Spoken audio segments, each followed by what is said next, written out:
था तारड़ साहब, जब ये फैसला आया उसके काफ़ी बाद में शहबाज शरीफ साहब और आपकी पार्टी के दीगर अरकान इसको बहुत बड़ी कामयाबी करार दे रहे हैं कि वहाँ पर मनी लॉन्ड्रिंग के इल्ज़ामात से शहबाज शरीफ साहब और सुलेमान शहबाज बरी हुए, जबकि हुकूमत का कहना यह है कि ये एक तो इतना बड़ा केस नहीं था, हुकूमत की तरफ से इसमें कोई किरदार अदा नहीं किया गया, और दूसरा ये कि ये जो तहकीकात हो रही थी वहाँ पर ये बरतानिया के अकाउंट्स की हद तक थी। पाकिस्तान में जो शहबाज शरीफ या सुलेमान शहबाज के ख़िलाफ़ तहकीकात हो रही हैं वो अपनी जगह जारी हैं, उसमें जवाबात देने हैं और उन केसेस का फ़ैसला अभी भी होना है। तो फिर मुस्लिम लीग नून इसको इतनी बड़ी कामयाबी क्यों करार दे रही है? बहुत शुक्रिया जुनैद साहब। देखिए, सबसे पहली बात यह है कि नेशनल क्राइम एजेंसी दुनिया के मायानाज़ तहकीकाती इदारों में इसका शुमार होता है। 20 माह पर मुहित जो तहकीकात की गई, हर तहकीकात, हर तफ्तीश का एक स्कोप ऑफ इन्वेस्टिगेशन होता है। अब इसका जो स्कोप ऑफ इन्वेस्टिगेशन था उसमें money laundering, corruption, asset beyond means, ये सारी चीज़ें इसलिए शामिल थीं कि जो 12 सफ़ों की रिपोर्ट नेशनल क्राइम एजेंसी ने तहकीकात के आगाज़ पर मुरतब की और उसके बाद अदालत से अकाउंट्स की फ्रीजिंग के लिए रुजू किया, उसमें एसेट रिकवरी यूनिट का जिक्र है। शहजाद अकबर साहब जिसको हेड करते हैं प्राइम मिनिस्टर ऑफिस में, जिसका पूरा सेटअप मौजूद है, उस एसेट रिकवरी यूनिट ने बजरिया ईमेल्स, और वो ईमेल्स ऑन रिकॉर्ड मौजूद हैं, इस तफ्तीश में वो सहूलतकार थे। उन्होंने एसेट बियॉन्ड मीन्स की और उसके साथ साथ मनी लॉन्ड्रिंग की तमाम तर तफसीलात बरतानिया के हुकाम को फराहम की, नंबर 1। नंबर 2, DG नैब सलीम शहजाद गालिबन लंदन पिकनिक करने नहीं गए थे, लंदन गए थे। नेशनल क्राइम एजेंसी के हुकाम के साथ उनकी मुलाकातें ऑन रिकॉर्ड हैं, उसकी ईमेल भी मौजूद है, वो मैं आपके हवाले भी किए देता हूं, जिसके अंदर ये लिखा गया है कि पाकिस्तान में जितने केसेस शहबाज शरीफ साहब पर और सुलेमान शहबाज पर हैं, उन तमाम केसेस के हवाले से तफसीलात हमें नैब ने और ARU ने फराहम की हैं। या तो हुकूमत पाकिस्तान और नैब ये कह दे कि हमारे से गलती हो गई, या ये कह दें कि हम इस तफ्तीश का हिस्सा नहीं थे। तो ये बात मज़े का खेज़ है, ये एक कॉन्ट्रडिक्शन है कि आप तहकीकात में मुआवनत भी करें, सहूलतकारी भी करें, मनी लॉन्ड्रिंग के हवाले से वहाँ पे तफसीलात भी दें, और जब साबित कुछ ना हो तो आप कहें हमारा इससे कोई ताल्लुक़ नहीं है। और मैं ऑन ओथ और ऑन रिकॉर्ड कहता हूँ कि नैब ने लंदन के अकाउंट्स के हवाले से, लंदन में जो शहबाज शरीफ साहब का फ्लैट है जिसको उन्होंने बेचा और उसकी प्रोसीड्स सुलेमान शहबाज साहब के अकाउंट में गई, उसकी भी छानबीन की। ना सिर्फ नैब ने की बल्कि नेशनल क्राइम एजेंसी ने भी की। शहबाज शरीफ साहब के 3 लेटर्स जिसमें उन्होंने वॉलंटियर किया कि वो तफ्तीश का हिस्सा बनेंगे, वो भी ऑन रिकॉर्ड मौजूद हैं। तो मेरी समझ से बाहर है, बेसिकली बात ये है कि success has many fathers, failure is an orphan. अगर यहाँ पे खुदा ना खास्ता कुछ निकला होता तो यही शहजाद अकबर, यही नैब यहाँ पर ढोल पीट रहे होते और कह रहे होते कि ये हमने करवाया है।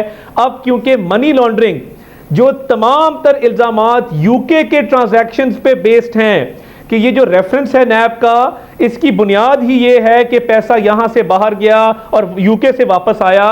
तो नेशनल क्राइम एजेंसी ने अदालत में ये केस क्लोज करने से पहले, तहकीकात को बंद करने से पहले, पाकिस्तान की हुकाम से भी राब्ता किया, पाकिस्तान के हुकाम के कहने पे तहकीकात शुरू की, पाकिस्तान के हुकाम की मीटिंग्स ऑन रिकॉर्ड हैं, ये आपका मौक़िफ़ आ गया, ऑन रिकॉर्ड हैं। ये आपने पूरी बात अपनी बयान कर दी। फारूक साहब, आखिरी बात सुन लीजिए, आखिरी बात सुन लीजिए कि ये तमाम तर केस क्लोज करने से पहले मनी लॉन्ड्रिंग की एक एक चीज की तहकीकात की गई है। जो डेली मेल की स्टोरी थी वो यही थी, और जब लंदन में तहकीकात हुई हैं, दुबई में हुई हैं, पाकिस्तान में हुई हैं, अब कोई जवाब नहीं बचा कि शहबाज शरीफ साहब या सुलेमान शहबाज साहब के खिलाफ कोई किसी किस्म का। फारूक हबीब साहब अता तारड़ ये कह रहे हैं कि ये तहकीकात वहाँ पर हुकूमत पाकिस्तान के ताउन से ही हुई, एसेट रिकवरी यूनिट का भी उसमें किरदार था, और जो शवाहिद या ताउन के सिलसिले में जो मालूमात यहाँ से दी गई वो इतनी काफ़ी नहीं थी, जिसको नेशनल क्राइम एजेंसी ने मुस्तरद कर दिया। ये उस शवाहिद को इस कदर नहीं समझा कि उसकी वजह से वो उनके अकाउंट को मुंजमद रखते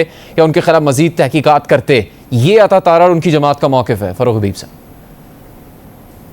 देखें, इनका मसला ये है कि ये हमेशा मिठाई खा लेते हैं। मिठाई खाने के बाद इनको पता चलता है, जब याद है आपको सुप्रीम कोर्ट ने JIT बनाई तो JIT का फैसला आया तो नैब अदालत को केस भेज दिया। उन्होंने उस वक्त भी मिठाई खा ली थी JIT की फाइंडिंग्स के ऊपर। बुनियादी तौर के ऊपर जो NCA जिस केस को देख रहा है वो एक अकाउंट को देख रहा था जो 2019 की ट्रांजैक्शन हुई उसकी बुनियाद के ऊपर। उसका जो है शहबाज शरीफ के अकाउंट्स बरतानिया में फ्रीज़ नहीं किए गए। इधर पाकिस्तान की अदालतों को जब नैब को पेश होते हैं शहबाज शरीफ या FIA में पेश होते हैं, वो कहते हैं सलमान शहबाज इंडिपेंडेंट है, सलमान शहबाज से मेरा कोई ताल्लुक नहीं है, ये पैसे सलमान शहबाज के अकाउंट में आए हुए हैं TTO वाले केस के, जो पाकिस्तान का बैंक अल-फलाह का सलमान शहबाज का केस है जिसमें 127 टीटियाँ आई हैं, 1 अरब 18 करोड़ रुपया उसके अंदर आया हुआ है। जो भेजने वाले मंजूर पापड़ वाले हैं, जो ज़िशान जावेद किसान हैं, जो रमीज़ राशिद हैं, अज़हर मुग़ल जो स्क्रैप के डीलर हैं, जो कबाड़ का काम करते हैं, या राना ज़हीर साहब हैं, वो कहते हैं कि इनके साथ मेरा तो कोई ताल्लुक़ नहीं है। ये आप सलमान शहबाज से पूछें। जब बरतानिया में एक स्पेसिफिक अकाउंट के हवाले से तहकीकात बंद होती हैं तो शहबाज शरीफ कहते हैं मैं सुरखरू हो गया। शहबाज शरीफ कैसे सुरखरू हो गए? हमें सिर्फ इतनी बात समझाएं कि क्या पाकिस्तान के अंदर जो 7 अरब का TTs का नैब का केस है जिसमें सलमान शहबाज भगोड़े हैं, पाकिस्तान आने को वो तैयार नहीं हैं, क्या उसमें वो सुरखरू हो गए हैं? या जो 25 अरब का फेक अकाउंट्स की जिनकी तहकीकात FIA कर रही है, जिसके अकाउंट के अंदर पैसे जिन अकाउंट्स के अंदर आए हैं, कोई चाय पिलाने वाला है, कोई मुश्ताक चीनी वाले का ड्राइवर है, अरबों रुपए के अकाउंट्स उनके अकाउंट्स में खुले हुए हैं, क्या उसके अंदर सुरखरू हो गए हैं? लिहाजा ये उस चीज़ को ट्विस्ट कर रहे हैं। जो शहबाज शरीफ की जिन अकाउंट्स की बात कर रहे हैं वो सिर्फ और सिर्फ चंद लाख पाउंड्स की ये बात कर रहे हैं जो कि प्रोसीड सलमान शहबाज के अकाउंट के अंदर गई हैं। मैं इनकी सारी बातें मान लूँ, सारी बातें अगर मान लूँ जो ये कह रहे हैं, इनको चाहिए कि अगली फ़्लाइट के ऊपर सलमान शहबाज को पाकिस्तान लेकर आएँ और यहाँ आकर नैब अदालत के अंदर अपनी बरियत की दरख्वास्त डाल दें कि जी मैं तो सुरखरू हो गया हूँ, मेरे तो तमाम एसासे जो मेरी तमाम अकाउंट्स हैं वो वैलिडेट हो गए हैं। दूसरी बुनियादी चीज़, ये एक एग्जेक्टिव ऑर्डर है। NCA जो है वो मशकूक ट्रांजैक्शन की तहकीकात कर रहा था, उसमें कहाँ लिखा हुआ है कि वो आपको जो है मनी लॉन्ड्रिंग का आपका कोई ट्रायल हो रहा था किसी अदालत के अंदर, ना आपका ट्रायल हो रहा था। एक अकाउंट के हवाले से जो कि मशकूक था, वो बरतानिया के अंदर एक रूटीन है जहाँ पर उनको सस्पिशियस ट्रांजैक्शंस उनके बैंकों को नज़र आती है, वो NCA को इंटीमेट करती है, NCA उसकी तहकीकात करती है। लेकिन उसका यहाँ पर शहबाज शरीफ के ऊपर जो नैब में केस है, जो FIA का केस है फेक अकाउंट्स के हवाले से 25 अरब रुपए का, उसका बरतानिया की अदालत, बरतानिया की तहकीकाती एजेंसी से कोई ताल्लुक नहीं है। दूसरा आर्गूमेंट ये है जो NCA है, जो तहकीकाती अदारा है, उसकी जुरिस्डिक्शन पाकिस्तान में नहीं है। वहाँ पर जो मौजूद अकाउंट्स हैं वो पाकिस्तान आके उसकी तहकीकात नहीं कर सकते, ना ही उन अकाउंट्स की नैब जाके FIA बरतानिया में तहकीकात कर सकता है। ऐसा कोई म्यूचुअल लीगल असिस्टेंस का इनका कानून आपस में मौजूद नहीं है। लिहाजा ये उसको ये कहना कि जनाब नैब वहाँ पे जाके सबूत देकर आ रहा था, एसेट रिकवरी यूनिट देकर आ रहा था, ना तो ये एसेट रिकवरी यूनिट के कहने पे NCA ने केस किया, ना ये नैब के कहने के ऊपर किया। हाँ, जिस चीज़ का ये जवाब इनको देना चाहिए जो नहीं ये दे रहे, वो है नैब का 7 अरब का TTO का केस, जिसमें 26 टीटियाँ जो हैं वो हमजा शहबाज के अकाउंट के अंदर आई हैं, जिसमें 23 टीटियां जो है। फारूक साहब, आपने ये बात कुछ देर पहले कही, आपका अकाउंट में आई हैं और इनके बच्चों के आप जो बात कह रहे हैं, मैं आपसे भी एक सवाल बनता है, लेकिन अता तारड़ साहब, फारूक हबीब साहब भी ये कह रहे हैं और नैब भी गालिबन ये कह रहा है कि सुलेमान शहबाज को पाकिस्तान वापस आकर अपने मुकदमात का सामना करना चाहिए। अगर वो इतने पुरएतमाद हैं कि वहाँ पर उनके खिलाफ कोई तहकीकात आगे नहीं बढ़ सकी और उस तहकीकात को ख़त्म कर दिया गया, तो उन्हें पाकिस्तान आ जाना चाहिए। अता तारड़ साहब, पहले तो मैं ब्रीफली ये बता दूं कि कानून ये है कि ट्रायल की नौबत तब आती है जब तहकीकात में कुछ निकले। जब इन्वेस्टिगेशन की स्टेज पे आपसे कुछ नहीं निकला वहाँ पे, और आपने पूरा ताउन भी किया, आपने अपनी तरफ से शवाहिद भी भिजवाए, डॉक्यूमेंट्स भी दिए और पूरी मनी लॉन्ड्रिंग के हवाले से आपने इसको हैमर किया वहाँ पे, और आपके हाथ कुछ ना आया, तो अब आप कह रहे हैं कि ट्रायल नहीं हुआ। ट्रायल तो तब होता जब कुछ निकलता, नंबर 1। नंबर 2, हुकूमत का सबसे बड़ा आर्ग्यूमेंट पिछले 3 साल ये रहा है कि ये सब बेनामी कारोबार है, ये बेनामी अकाउंट्स हैं, ये बेनामी ट्रांजैक्शंस हैं, हम इसको रद्द करते रहे हैं। अब ये कह रहे हैं नहीं, सुलेमान शहबाज क्लियर हुए हैं, शहबाज शरीफ क्लियर नहीं हुए। हालांकि ये बात भी गलत है, शहबाज शरीफ साहब पूरी तरह क्लियर हुए हैं। तो अब ये डिसाइड कर लें कि क्या ये बेनामी है या ये नहीं है। ये बात बिल्कुल क्लियर है। देखिए, सुलेमान शहबाज शरीफ एक प्राइवेट बिजनेसमैन है, उनका पॉलिटिक्स से दूर दूर तक कोई ताल्लुक नहीं है। जब वो मुनासिब समझेंगे आके इन्वेस्टिगेशन ज्वाइन कर लेंगे। मगर आपने नैब न्याजी गठजोड़ के नतीजे में जितने केसेस बनाए, आपको अल्लाह के फजल से मुंह की खानी पड़ी, क्योंकि हाई कोर्ट के, लाहौर हाई कोर्ट के फुल बेंच ने कहा इसी मनी लॉन्ड्रिंग केस में कि शहबाज शरीफ साहब के खिलाफ करप्शन का इल्जाम तक नहीं है। रमजान शुगर मिल के केस में नईम बुखारी जो पीटीआई के सिटिंग मेंबर हैं, प्रोसिक्यूटर थे, उन्होंने सुप्रीम कोर्ट में शर्मिंदा होते हुए अपील विड्रॉ कर ली जो बेल कैंसिलेशन में ये लोग गए थे। आशियाना के केस में साबिक चीफ जस्टिस आसिफ सईद खोसा ने कहा कि शहबाज शरीफ का किरदार एक अच्छे बच्चे का है। आप पाकिस्तान की आला अदलिया में भी आपको नमोशी का सामना करना पड़ा है, आप कुछ साबित नहीं कर सके। ये पॉलिटिकल रेटरिक है। शहजाद अकबर ने 3 साल झूठ बोलकर कौम को गुमराह कर कर कौम का वक्त और पैसा जाया कर कर इमरान खान को आज मरवा दिया है, क्योंकि महंगाई, बेरोजगारी, गुर्बत अपनी जगह पे, एक एहतसाब का नारा बचा था, वो आज मर के दफन हो चुका है और ये अब बिल्कुल हीले बहानों से काम ले रहे हैं। कोई लॉजिक इनके पास नहीं है। मैं 100 डॉक्यूमेंट ऑन रिकॉर्ड रखने को तैयार हूं। गुफ्तगू के बजाय हकायक पर बात करना चाह रहे हैं फारूक साहब। एक तो उनकी गुफ्तगू आपके सामने है, आपकी गुफ्तगू भी मैंने कुछ देर पहले जो आपने फरमाया वो मैंने सुना, और नैब की तरफ से जो मौक़िफ़ सामने आया है उसमें एक बात कही जा रही है कि जो तहकीकात हो रही हैं वो पाकिस्तान आने वाली रकम जो टीटीज़ के ज़रिए से आई उससे मुतालिक हो रही है। अगर ये चीज़ बगौर इसको याद किया जाए तो तहरीक इंसाफ का और अब आपकी हुकूमत का और अब आपके वज़रा का मौक़िफ़ तो ये है कि जो पाकिस्तान से दौलत लूटी गई और दूसरे ममालिक में जाकर उसको महफूज कर दिया गया या वहाँ पर जायदादें बनाई गई, उस दौलत को उसकी तहकीकात करनी है और उसको पाकिस्तान वापस लेकर आना है। तो क्या हुकूमत के पास, एसेट रिकवरी यूनिट के पास, चाहे आपकी हुकूमत ने, एसेट रिकवरी यूनिट ने तहकीकात शुरू नहीं भी की, वो तो पनामा की पेपर्स भी आपने शुरू नहीं किए थे, लेकिन उसके हकायक सामने आए तो फिर आपकी जमात ने उसकी कानूनी तौर पर पैरवी की, आपके लीडर ने, तो इसमें क्या ये एक नादिर मौका नहीं था एसेट रिकवरी यूनिट के पास, हुकूमत के पास, कि वो नाकाबिल तरदीद शवाहिद फराहम करते नेशनल क्राइम एजेंसी को कि उनके खिलाफ, शहबाज शरीफ के खिलाफ, सुलेमान शहबाज के खिलाफ वहाँ जो तहकीकात हो रही थी उसमें नेशनल क्राइम एजेंसी ऐसे शवाहिद पर कार्रवाई करती कि उनके असल हकायक तक पहुँच सकती और उस दौलत का पता लगाया जा सकता है जो आपके मुताबिक वो लूट कर यहाँ से लेकर जाते हैं दूसरे ममालिक में। देखें पहली बुनियादी चीज़ तो ये है कि फिर मैं आपको कहूँगा कि specific bank account, specific transaction के ऊपर वो तहकीकात कर रहे थे।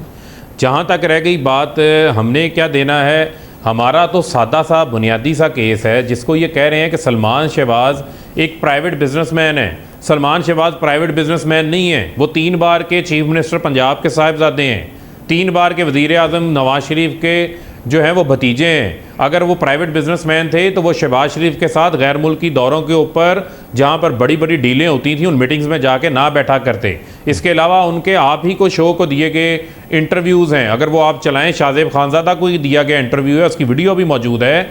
वो पाकिस्तान जब मुनासिब समझेंगे आ जाएंगे, वही वहाँ आप लड्डू खा रहे हैं, लुडियाँ डाल रहे हैं। यहाँ पर एक इदारे के ऊपर आपके ऊपर केसेस हैं, आपके अकाउंट के अंदर पैसा आया हुआ है, आप उसका पाकिस्तान आकर जवाब देने को तैयार नहीं है। फिर अगर आप जवाब नहीं देंगे तो इसका मतलब ये है कि फिर आप एब्सकॉन्डर हैं, आपने चोरी की हुई है, आपकी दाढ़ी में जो है वो चोर की दाढ़ी में तिनका है। यही मसला है इनके हवाले से। और क्या है दूसरा, आसिफ सईद खोसा साहब ने इनको सिसिलियन माफिया भी कहा था, इनको गॉडफादर भी कहा था। जहां तक रह गई बात हाई कोर्ट की, हाई कोर्ट जो है वो बेल मैटर को देख रहा है, वो कोई तफ्तीशी इदारा नहीं होता। ये जो आपने अदलिया से मुताल्लिक बात की, इदारा नहीं होता, लिहाजा ये मामला बड़ा वाज़ेह है कि इनको पाकिस्तान आकर इन केसेस का सामना करना चाहिए। देखिए, एक तो इस अदालती फैसले की और एमसीए की तहकीकात की लीगल परसुएसिव वैल्यू है पाकिस्तानी जुरिस्डिक्शन में, क्योंकि पाकिस्तान भी कॉमन लॉ कंट्री है, यूके भी कॉमन लॉ कंट्री है, तो यहाँ पे इसकी परसुएसिव वैल्यू होगी और इसको इंशाल्लाह हम पाकिस्तानी अदालतों में इसको बिल्कुल लेकर जाएंगे। मगर हुकूमत जो फैक्ट्स को जिस तरीके से ट्विस्ट कर रही है, इन्होंने पूरा जोर लगाया। शहजाद अकबर साहब के कई दौरे ऑन रिकॉर्ड हैं, ARU, नैब बाकायदा कोटेड है जगह जगह इन्वेस्टिगेटिव रिपोर्ट के अंदर, हर जगह पर। तो देखिए, सुरखरू तो हम हुए, अल्लाह ताला के फजल से साबित कुछ नहीं हुआ। There is no incriminating evidence. I repeat, Suleman Shahbaz साहब ज़िंदगी में एक दिन भी पब्लिक ऑफिस होल्डर नहीं रहे, कोई सरकारी ओहदा होल्ड नहीं किया, वो एक प्राइवेट बिजनेसमैन हैं। और जिस तरीके से नैब न्याजी गठजोड़ के नतीजे में पॉलिटिकल विक्टिमाइजेशन की एक रविश यहाँ पे जारी है, वो जब मुनासिब समझेंगे वो वापस आ जाएंगे, उनका अपना फैसला है, we leave it to him. तो मैं नहीं समझता कि इसमें ऐसी कोई बात है। बरतानिया में हमारी जो विंडिकेशन है, ये हमारा स्टांस जो 3 साल से हम इस मुल्क में कह रहे थे कि कोई करप्शन, कोई किकबैक, कोई कमीशन, कोई मनी लॉन्ड्रिंग नहीं है, कोई एसेट बियॉन्ड मीन्स नहीं है, कोई किसी किस्म का मिसयूज ऑफ अथॉरिटी तक नहीं है, हमारा वो स्टांस विंडिकेट हुआ है। तमाम 20 माह की छानबीन के बाद विंडिकेट हुआ है और अल्लाह ताला के फजल से हम सुरखरू हुए हैं। इंशाल्लाह पाकिस्तान की आला अदालतों के जो बेल के फैसले हैं, बेल का फैसला बादियो नज़र में होता है, टेंटेटिव असेसमेंट ऑफ फैक्ट्स पे होता है, वहां आप कोई इंक्रिमिनेटिंग एविडेंस ना नैब ला सकी है ना हुकूमत ला सकी है। तो आई थिंक इसमें फर्दर कोई गुंजाइश ही नहीं है कि इसमें कोई फर्दर तहकीकात की जाए and we stand vindicated by the grace of Farooq साहब, साहब का जवाब भी आप दीजिएगा। और इस मामले की रोशनी में आपसे सवाल यह है कि इसमें तो कोई शक नहीं कि तहरीक इंसाफ की हुकूमत का ये सबसे बड़ा जो उनका दावा है वो जिहाद है, जंग है करप्शन के खिलाफ। तो अगर इतने शवाहिद पाकिस्तान में मौजूद हैं एसिड रिकवरी यूनिट के पास, नैब और दीगर इदारों के पास, तो क्या ऐसा भी नहीं होना चाहिए फारूक हबीब साहब कि वहाँ बरतानिया में तहकीकाती इदारों, और जब ये हुकूमत का मौक़िफ़ है कि यहाँ से लूट कर रकम उन ममालिक में लेकर गए हैं, तो उनको वो शवाहिद दे पाकिस्तान की हुकूमत, एसिड रिकवरी यूनिट, कि ये करप्शन करके यहाँ से पैसा लेकर वहाँ गए हैं और आपके लिए ये शवाहिद हैं, इसकी बुनियाद पर आप इनके खिलाफ कार्रवाई करें और अदालतों में मुकदमात चलाएं? देखें, पहली बात तो ये है कि कोई ऐसा कानून मौजूद नहीं है कि पाकिस्तान जो है कोई वहाँ पर जाकर वहाँ की अदालत में या वहाँ की किसी तहकीकाती इदारे को फोर्स करे कि आपके पास ये लीगल बाइंडिंग है, आप ये तहकीकात शुरू करें। मेरा तो बुनियादी मसला ये है कि यहाँ पर जो पाकिस्तान के अंदर केसेस चल रहे हैं, पाकिस्तान में वो केसेस चल रहे हैं कि बरतानिया से टीटीज़ लगती हैं इनके अकाउंट्स के अंदर, जिन अकाउंट से अरबों रुपया इनके अकाउंटों के अंदर आता है। ना सिर्फ सलमान शहबाज, हमजा शहबाज और इनके घर की जो फैमिली है, उन तमाम फैमिलीज़ के अकाउंट के अंदर उन टीटीज़ से पैसे आते हैं। उन टीटीज़ के पैसों से ये 96 एच का घर भी ख़रीद लेते हैं, विस्परिंग पॉइंट के जो है वो फ्लैट्स भी ख़रीद लेते हैं। लेकिन मुझे सादा सी बात ये समझाने से कासर हैं कि क्या NCA ने हमजा सलमान शहबाज के ये बैंक अल-फलाह के सर्कुलर रोड के अकाउंट की तहकीकात की हैं जिसमें 126 टीटियाँ लगी हैं? उसका जवाब होगा नफ़ी, क्योंकि वो तो वहाँ के बैंक अकाउंट की तहकीकात कर रहा था, यहाँ की तहकीकात तो नहीं कर रहा था। यहाँ उन्होंने रमज़ान शुगर मिल के अकाउंट्स की तहकीकात की हैं, जहाँ पर चाय पिलाने वाले के हवाले पे, जहाँ पर आपकी जो है वो दरवाज़ा खोलने वाले PN के नाम के ऊपर अरबों रुपया उनके अकाउंट्स के अंदर आया हुआ है। इनकी तहकीकात नहीं की, ना इन केसेस की तहकीकात की हैं। दूसरी बात यह है कि शहबाज शरीफ के ऊपर तो बरतानिया कोई तहकीकात कर ही नहीं रहा था, ना मनी लॉन्ड्रिंग की कर रहा था, ना उनके अकाउंट्स को फ्रीज किया गया। तो ये जो बार बार कहते हैं जी शहबाज शरीफ सुरखरू हो गए, और शहबाज शरीफ सुरखरू नहीं हुए, ये तो मजाक बना रहे हैं कि फैसला हक में आए तो सलमान शहबाज बेटा बन जाता है, जहाँ पर फैसला खिलाफ आए वहाँ पर सलमान शहबाज से ताल्लुक़ कोई नहीं है। तो ये अपना मजाक खुद PMLN जो है वो बना रही है। लॉजिकली इनको यहाँ पाकिस्तान के अंदर जो इनके केसेस हैं उनके अंदर आकर शामिल तफ्तीश होना चाहिए। ये बात कह के अपनी जान नहीं छुड़वा सकते कि जब उनका दिल करेगा वो आ जाएंगे।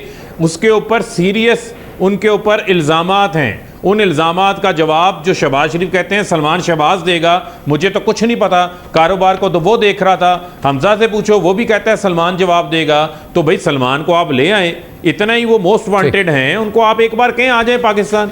वो कौन सी कमर दर्द का इलाज करवा रहे हैं? उनके तो प्लेटलेट्स का भी कोई इशू नहीं है, वो तो अल्हम्दुलिल्लाह सेहतमंद हैं, तंदुरुस्त हैं। और वो बकौल इनके कि उनके ऊपर तहकीकात भी मनी लॉन्ड्रिंग की सुरखरू हो गई हैं। तो भाई फिर पाकिस्तान भी आ जाएं, यहाँ भी आके अदालतों को मुतमिन कर लें, यहाँ से भी आके बरी हो जाएं। वहाँ पर आप आने को तैयार नहीं है। बाकी आप पॉलिटिकल पॉइंट स्कोरिंग करना चाहते हैं, वो जितनी मर्जी करते रहें, लेकिन एट दी एंड पाकिस्तान में फैसला कोर्ट ऑफ लॉ के अंदर होना है। और आपको अपने अकाउंट्स में आई गई टीटियों का सोर्स भी बताना है, जवाब भी बताना है, क्योंकि मंजूर पापड़ वाला, जिशान फार्मर और ये जो स्क्रैप का कबाड़िया है, ये तो कभी लंदन नहीं गए। आप लोग लंदन गए हैं, और वही पुराना तरीका है जो काजी फैमिली का इन्होंने उस हुदैबिया केस के अंदर काजी फैमिली के नाम इस्तेमाल करके अकाउंट्स बना के पैसा यहाँ भेजते रहे। वही इन्होंने जो तफसील तो बिल्कुल आ चुकी है आपकी जमात की तरफ से सामने।